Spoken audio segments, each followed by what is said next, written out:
I never should have taken that promotion. The offer seemed perfect on paper.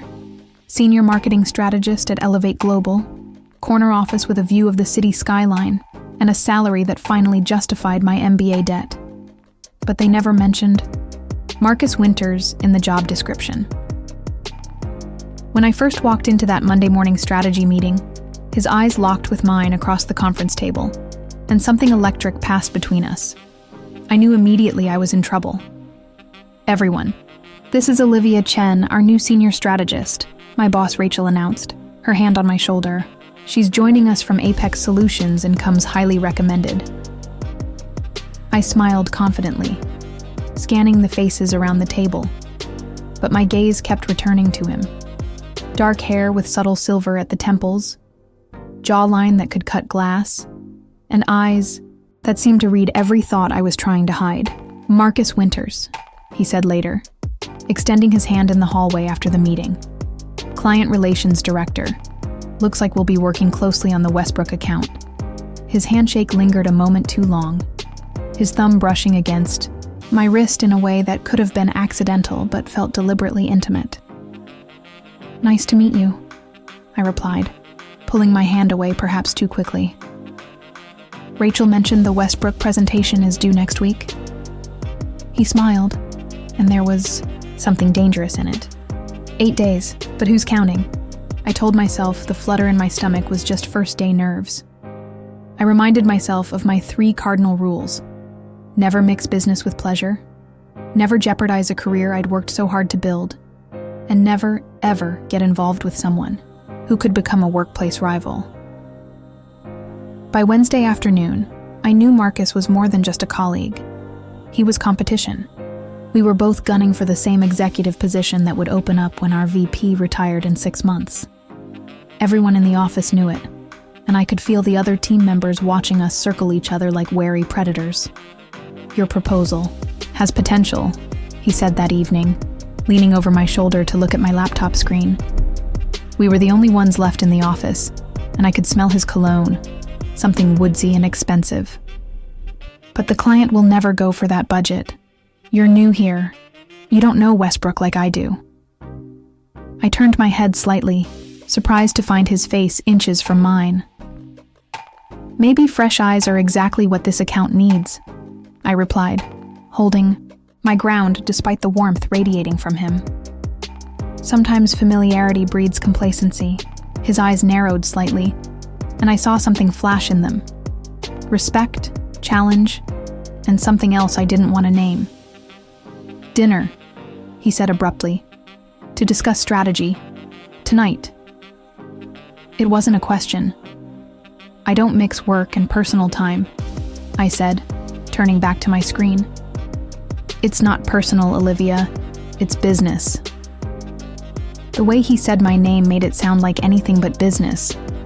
"Unless you're not as serious about landing this account as you claim to be." That was how I found myself sitting across from Marcus, at Ver, the kind of upscale restaurant where the menu has no prices, and the lighting makes everyone look like they belong in a magazine. What started as talk about the Westbrook presentation quickly turned into 2 hours of conversation that drifted far from marketing strategies. "Why Elevate?" he asked, swirling his whiskey.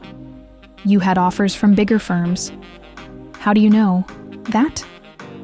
His smile was wolf-like. "I make it my business to know my competition." As the night wore on, I learned things about Marcus that weren't in his company bio. He'd grown up in foster care, worked his way through college, and turned down Wall Street to build something meaningful. I found myself telling him about my immigrant parents' sacrifice, my scholarship struggles, the boyfriend who couldn't handle my ambition. When his hand brushed mine reaching for the check, I didn't pull away. "This was a mistake," I said later. In the parking lot, the night air cool against my flushed skin. "Was it?" He stepped closer, close enough that I had to tilt my head up to maintain eye contact. "Or are you just afraid of what happens next?" I stepped back, finding the cold metal of my car behind me. What happens next is we finish the Westbrook presentation separately, and we remember that one of us will be the other's boss soon. He laughed softly. Is that what you really want, Olivia? No, it wasn't. And that terrified me more than anything. Drove home that night with my knuckles white on the steering wheel, trying to ignore the text that lit up my phone as I pulled into my driveway. Tomorrow, my office, 7 p.m. We'll finish what we started. I told myself I wouldn't go. I promised myself I'd keep things professional. But as I fell asleep that night, I already knew what choice I would make, and how many rules I was about to break. Subscribe for more workplace confessions like this. 1.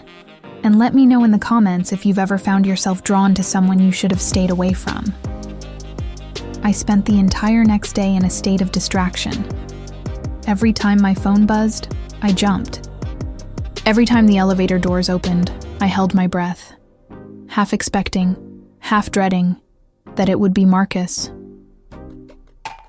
During our team meeting, he sat directly across from me, contributing brilliant ideas for the Westbrook campaign while occasionally meeting my gaze with a look that made my colleagues disappear from my awareness.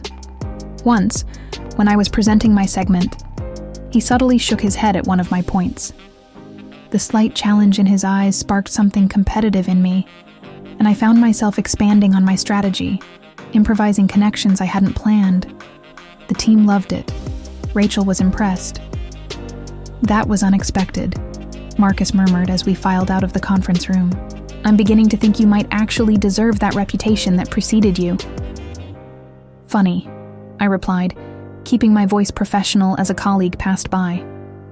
I was thinking the same about you. His smile was subtle, but unmistakable. 7 p.m. Still works for me. I busied myself with research and client calls for the rest of the day, pushing thoughts of Marcus aside. At 6:30, I found myself staring at my reflection in the bathroom mirror, reapplying my lipstick before catching myself. What was I doing? This was exactly the kind of situation I'd promised myself to avoid after what happened at my last job. You're just collaborating on a project, I told my reflection. That's all this is. The office had emptied considerably when I made my way to Marcus's corner office at 7:05 p.m., late enough to make a point that I wasn't overeager. Through the glass wall, I could see him standing by the window, silhouetted against the city lights, phone to his ear. He turned as I approached, and I caught the tail end of his conversation. Need to handle this carefully. There's too much at stake. His eyes met mine through the glass. I'll call you back tomorrow. Problem with Westbrook? I asked as I entered, setting my laptop on the conference table in his office. Nothing I can't manage, he replied, sliding his phone into his pocket. You're late. Had to finish a call with IT about access to the analytics platform. He gestured to the table where he'd arranged dinner, not takeout from the cafeteria as I'd expected, but elegant containers from what appeared to be the same restaurant we'd visited the night before. I thought we might work better if we weren't hungry, he explained, noticing my surprise. For the next hour, we actually did work, our heads bent together over spreadsheets and marketing decks, building a presentation that was undeniably stronger than what either of us could have created alone. Our styles complemented each other in unexpected ways, my creative approaches balanced by his deep knowledge of the client's history. They'll never accept an increase in the digital spend, Marcus argued, leaning back in his chair. Westbrook is old school. The data suggests otherwise, I countered, pulling up a chart on my laptop. Their demographic is shifting younger. They're losing market share precisely because they're stuck in traditional channels. Our fingers brushed as we both reached for the same document, and this time neither of us pulled away immediately. The office was silent, except for the distant hum of the cleaning crew's vacuum somewhere down the hall. Why are you really here, Olivia? Marcus asked quietly, his eyes intent on mine. To finish the presentation, I replied automatically. No. He shook his head slightly. At Elevate. You could be running your own department anywhere else by now. The question caught me off guard. The same reason you are, I imagine. The executive position. Is that all? I felt suddenly defensive. What else would there be? Marcus rotated his chair to face me directly, close enough that our knees almost touched. I did some digging. That highly recommended comment Rachel made. Not the full story, is it? My heart rate quickened. What are you talking about? Your former boss at Apex, William Barrett. Marcus watched my reaction carefully. Word is, you two were close. Very close. Until suddenly you weren't. And now you're here instead of collecting that promotion you were in line for. The blood drained from my face. I stood up quickly, gathering my papers. You've clearly been misinformed. And this conversation is inappropriate. Marcus rose too, but made no move to stop me from packing up.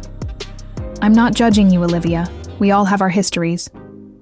You know nothing about mine, I snapped, closing my laptop with more force than necessary. I know you're running from something. His voice was gentler now. Or someone. I paused, my hand on my bag. Why do you care? Because I need to know. If you're a temporary challenge or a permanent one. He stepped closer. And because whatever happened there is clearly still affecting you here. What happened was I realized mixing personal feelings with professional advancement is a mistake that only women end up paying for, I said, the words spilling out before I could stop them. And I promised myself I wouldn't make that mistake. Again. Understanding dawned in his eyes. Barrett took credit for your work after things ended. I looked away, hating the sudden burning in my eyes. Something like that. And now you think I'm trying to... what? Seduce the competition out of... the running? Put that way, it sounded ridiculous, paranoid even. But wasn't that exactly what I'd been thinking? Aren't you? I challenged. Marcus laughed, but there was no humor in it. If I wanted to eliminate you as competition, I'd do it by outperforming you, not by sleeping with you. The bluntness of his statement hung in the air between us. Then what is this?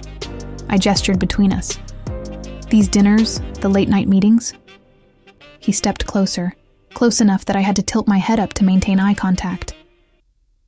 This is me recognizing something rare when I see it, professionally and otherwise. My phone chimed with an email alert, breaking the moment. I glanced down to see a message from Rachel, sent to both Marcus and me. Emergency meeting tomorrow, 8 a.m. Westbrook threatening to pull account. Come prepared. Marcus read the message over my shoulder, his breath warm against my neck. Looks like we have more work to do tonight than I thought. I should have gone home. I should have suggested we work virtually, separately. Instead, I found myself nodding, placing my laptop back on the table. Let's order some coffee, I said. It's going to be a long night. As Marcus reached for his phone to call down to the building's cafe, his hand brushed against mine. This time, the touch didn't feel like a power play or a manipulation.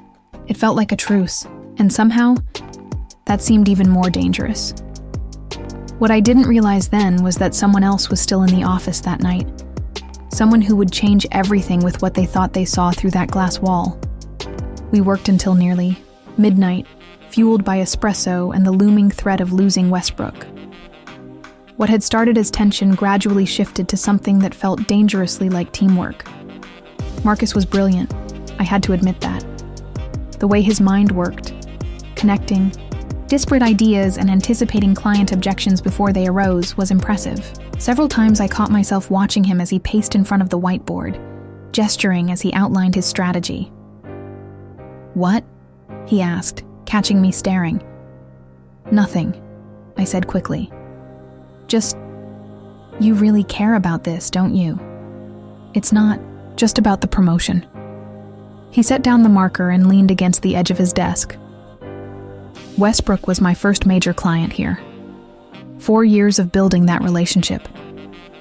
Something vulnerable flickered across his face. People like Arthur. Westbrook don't typically trust people like me. What do you mean? People who didn't go to the right schools, Don't belong to the right clubs." He shrugged, but I could sense the old wounds beneath his casual tone. I had to prove myself twice as hard to get half the respect. I nodded, understanding perfectly.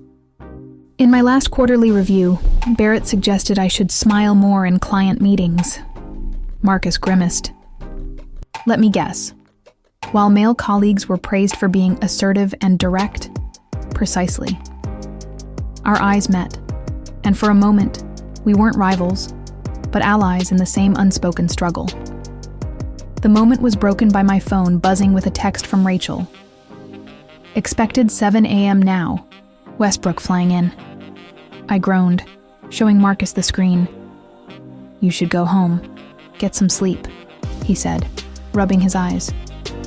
"We've done everything we can." I checked the time. It's already past midnight. By the time I get home and back here, I let the thought trail off. "There's a shower in the executive gym downstairs," Marcus offered, "and I keep spare clothes here for emergencies." I raised an eyebrow. Define emergencies. A hint of his earlier wolf-like smile returned. "Business emergencies, Olivia, though your mind seems to be elsewhere." I felt my cheeks flush and blamed it on the coffee. "I'll take the shower suggestion, but I have clothes in my gym locker." "I'll finish polishing the deck while you freshen up," he said, turning back to his laptop. The empty gym was eerily quiet as I made my way to the showers. The hot water helped clear my mind, but as I toweled off and changed into my backup outfit, a simple black dress that could pass for professional with the blazer I'd worn today, I couldn't stop thinking about Marcus and the look in his eyes when he talked about proving himself. When I returned to his office, hair still damp, I found him standing at the window again, his back to the door, phone to his ear. "Said I'm handling it," he was saying, his voice tense. "No, I don't need your help. This stays between us until..." He turned and saw me, quickly ending the call. "How was the shower?" "Fine," I said, walking to the couch where I'd left my makeup bag. "Everything okay?" "Just family drama," he replied too casually. "My sister's having some financial troubles." I didn't believe him, but decided not to push it. We had bigger concerns.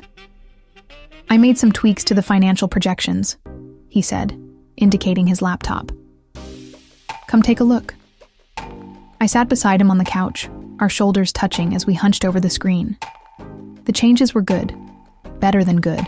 He'd found a way to reduce the initial investment while maintaining the projected returns. "This is exactly what they need to see," I said, genuinely impressed. "It was your idea," he admitted. "I just ran with it."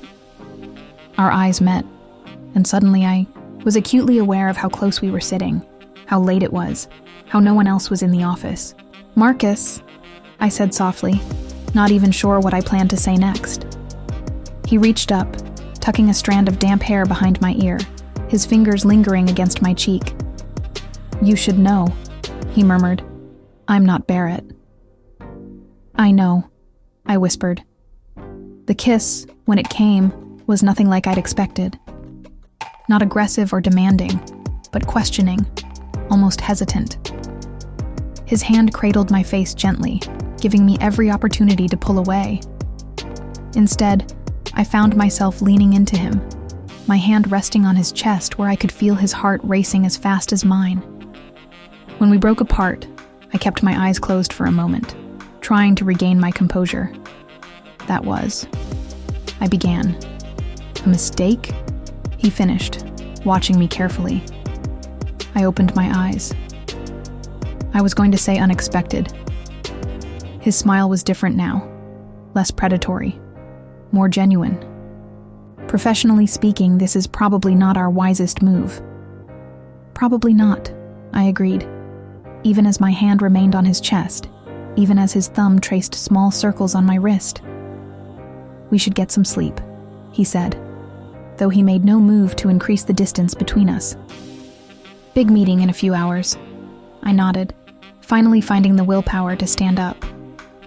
"You're right. Take the couch," he offered. "I'll use the recliner in the corner."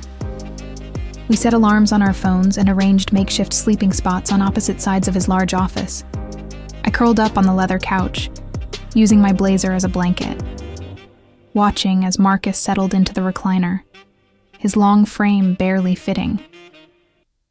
"Good night, Olivia," he said, his voice low in the darkened office. "Good night," I replied, knowing sleep would be nearly impossible with him just a few feet away. I must have dozed off eventually, because the next thing I knew, I was waking to early morning light filtering through the blinds and the soft ding of the elevator arriving on our floor. I sat up quickly, disoriented, checking my phone. 6:15 a.m. We still had time before the meeting. Marcus was already awake, standing by his desk reviewing notes, freshly changed into a crisp white shirt that he must have kept in his office. He looked up as I stirred. "Morning," he said, his voice carefully neutral. "Coffee's on your right." I reached for the cup he'd placed on the side table, grateful for the caffeine and the moment to collect my thoughts. Whatever had happened last night, whatever almost happened, today we needed to be professionals. "About last night," I began. "We don't have to talk about it now," he cut in. "Westbrook is what matters this morning." I nodded, relieved and disappointed in equal measure. "Right." The sound of heels clicking on the marble floor outside made us both turn. Rachel appeared, in the doorway, looking surprised to find us both there so early. "You two are dedicated," she remarked, eyes moving between us with interest. "Or did you work through the night?" "Wanted to be prepared," Marcus replied smoothly. "We've revamped the entire proposal." Rachel nodded approvingly, but I noticed her gaze lingering on my outfit, clearly not what I'd worn yesterday, and my damp hair. Before she could comment, Marcus handed her a printed copy of our presentation. "We should head to the conference room," he said. "I want to set up the visual aids before Westbrook arrives." As we gathered our materials, Rachel's assistant Jen appeared, looking flustered. "Ms. Thompson, Mr. Westbrook is already here, and..." She hesitated, glancing nervously at Marcus. "He's asking specifically for Ms. Chen to lead the presentation." I froze, looking from Jen to Marcus, whose expression had gone carefully blank. "Why would he..." Rachel began. "It doesn't matter," Marcus interrupted, handing me the presentation remote. "Olivia should take the lead. She has some excellent insights." The generosity of his gesture wasn't lost on me, but there was something in his eyes I couldn't quite read. Caution, perhaps, or concern. As we walked toward the conference room, he fell into step beside me, speaking low enough that only I could hear. "Be careful with Westbrook," he warned. "He likes to test new team members, sometimes inappropriately. If he crosses any lines, I can handle difficult men," I assured him, though my heart was pounding. "I know you can." His hand brushed against mine briefly. "Just remember, I'm right there if you need backup." We entered the conference room to find Arthur Westbrook, 60-something, silver-haired and impeccably dressed, holding court with several Elevate executives. His eyes landed on me immediately. "Ah, the new blood Rachel's been telling me about," he said, extending his hand. "Arthur Westbrook, I hear you think my company needs to enter the 21st century." Behind him, I could see Marcus watching carefully. Whatever complicated feelings existed between us, in this moment we were a united front. I took Westbrook's hand firmly. "Olivia Chen," I replied with confidence. "And what I think is that your company deserves to dominate in every century, Mr. Westbrook." He laughed, genuinely amused. "Well then, convince me." As I moved to the front of the room to begin the presentation, I caught a glimpse of Rachel's assistant Jen whispering something to a colleague, her eyes darting between Marcus and me with unmistakable interest. That's when I realized our late-night collaboration hadn't gone as unnoticed as we thought. I pushed the concern aside, focusing on the presentation. This was my moment to prove myself, to Westbrook, to Elevate, and perhaps most importantly, to Marcus. Whatever was happening between us, I needed him to see me as an equal first. What I didn't realize was that the real threat wasn't coming from Arthur Westbrook or office gossip. It was already in motion, set in place by that phone call I'd interrupted. The night before, the one that clearly wasn't about Marcus's sister at all. The presentation to Arthur Westbrook exceeded all expectations. The strategy Marcus and I had crafted together resonated perfectly, with Westbrook nodding appreciatively as I outlined our digital transformation approach. When Marcus stepped in to address concerns about implementation timelines, our seamless back and forth felt like a choreographed dance we'd been practicing for years, not hours. "Impressive teamwork," Westbrook remarked, looking between us with interest. Wouldn't have expected such harmony from two people competing for the same promotion. The room went suddenly quiet. I kept my expression neutral, though my heart raced. Rachel looked startled. She'd clearly thought that information wasn't common knowledge. "The best competitors elevate each other," Marcus replied smoothly, his eyes meeting mine briefly. "Olivia and I both understand that Elevate's success comes first." Westbrook chuckled. "Well said. And this strategy of yours just might work." He stood, signaling the end of the meeting. "Draft the contracts. We're staying with Elevate." The room erupted in relieved congratulations. Rachel embraced me, whispering, "Outstanding job," before moving to shake Westbrook's hand. As the executives filtered out, escorting Westbrook to breakfast, Marcus and I were left alone in the conference room. "We did it," I said, still processing the victory. "You did it," he corrected, gathering his notes. "Westbrook was ready to walk until your presentation." "It was our presentation," I insisted. "I couldn't have done it without—" "Ms. Chen?" A young intern appeared in the doorway. "There's someone from HR waiting to see you in meeting room C." I frowned. "HR? Did they say what it's about?" The intern shook her head. "Just that it's urgent." Marcus watched the exchange, his expression suddenly guarded. "I'll come with you." "That won't be necessary, Mr. Winters," the intern replied. "They specifically asked for Ms. Chen alone." A knot formed in my stomach as I followed the intern down the hallway. HR meetings were rarely good news, especially unscheduled ones directly, after saving a major account. In meeting room C, I found Diane from HR sitting with a woman I didn't recognize. Mid-50s, severe haircut, expensive suit. "Ms. Chen, please sit down," Diane said, her professional smile not reaching her eyes. "This is Gloria Barrett, head of legal from Apex Solutions." My blood turned to ice. William Barrett's sister, the one who had helped smooth over the misunderstanding when things imploded at Apex. "What is this about?" I asked, though I already knew. Gloria opened a folder. "We've become aware that you've shared proprietary Apex marketing strategies with Elevate Global. Specifically, the digital transformation framework you presented to Westbrook this morning." "That's absurd," I said, anger flaring. "That framework was developed here last night with Marcus Winters." "Interesting," Gloria replied coldly. "Because we have documentation showing Mr. Barrett developed the same framework 6 months ago, while you were still employed at Apex." She slid a document across the table, a PowerPoint deck with dates from my time at Apex, containing slides that looked disturbingly similar to what we'd presented today.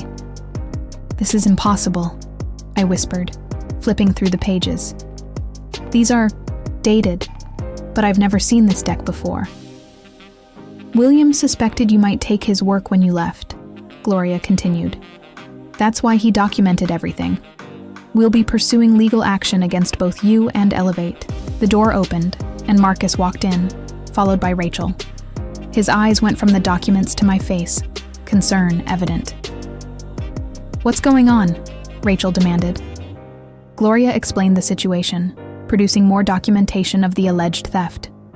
As she spoke, I noticed Marcus hadn't seemed surprised by any of it. In fact, he looked almost resigned. "May I see those?" he asked, reaching for the documents. Gloria handed them over, and he examined them carefully before placing them back on the table. "These are forgeries," he said simply. Gloria scoffed. Excuse me? The metadata's been altered, Marcus continued, pulling out his phone. And I can prove it. He placed his phone on the table, playing a recording. William Barrett's voice filled the room. Need to make sure the dates match her time at Apex. Marcus, I'm counting on you to deliver Chen. Once she's discredited, the Elevate position is yours, and our partnership can proceed as planned. Head snapped up to look at Marcus, betrayal burning through me. You were working with Barrett this whole time? But Marcus wasn't looking at me. He was staring at his phone, continuing the playback. I've told you repeatedly, I'm not interested. In your offer, Marcus's voice replied on the recording. Find someone else to do your dirty work. Too late, Barrett's voice responded. The wheels are already in motion. Either help us take her down or go down with her. Your choice. The recording ended, leaving the room in stunned silence. I've been recording all my conversations with Barrett for the past month, Marcus explained, finally meeting my eyes. Ever since he approached me with this partnership, after learning you'd been hired at Elevate. You knew they were coming for me, I said, the pieces falling into place. That's what those phone calls were about. He nodded. Barrett's been trying to recruit me to a new venture he's starting. When he found out you were joining Elevate, he saw an opportunity to eliminate both of us as threats. Me by making me complicit, you by destroying your reputation. And last night? I asked, my voice barely audible. Was that part of the plan too? Something like hurt flashed across his face. No, that was real. Rachel, who had been silently processing this information, turned to Gloria. I think you should leave, Ms. Barrett, before we contact our legal team about harassment and defamation. Gloria gathered her documents, her composure cracking. This isn't over. Actually, it is, Marcus said, holding up his phone. Unless Barrett wants these recordings sent to the Apex board. I understand they're already concerned about his recent management decisions. After Gloria left, Rachel asked for a moment alone with me. Marcus hesitated at the door, his eyes seeking mine. We'll talk later? He asked quietly. I nodded, still processing everything that had happened. When we were alone, Rachel sat across from me. I need to know if there's anything else I should be concerned about, starting with what happened between you and Marcus last night. I took a deep breath. We worked late on the presentation. Nothing inappropriate happened. It wasn't exactly a lie, but it wasn't the whole truth either. Rachel studied me for a moment. Olivia, I don't care about office romances. What I care about is my team. Marcus has been my top performer for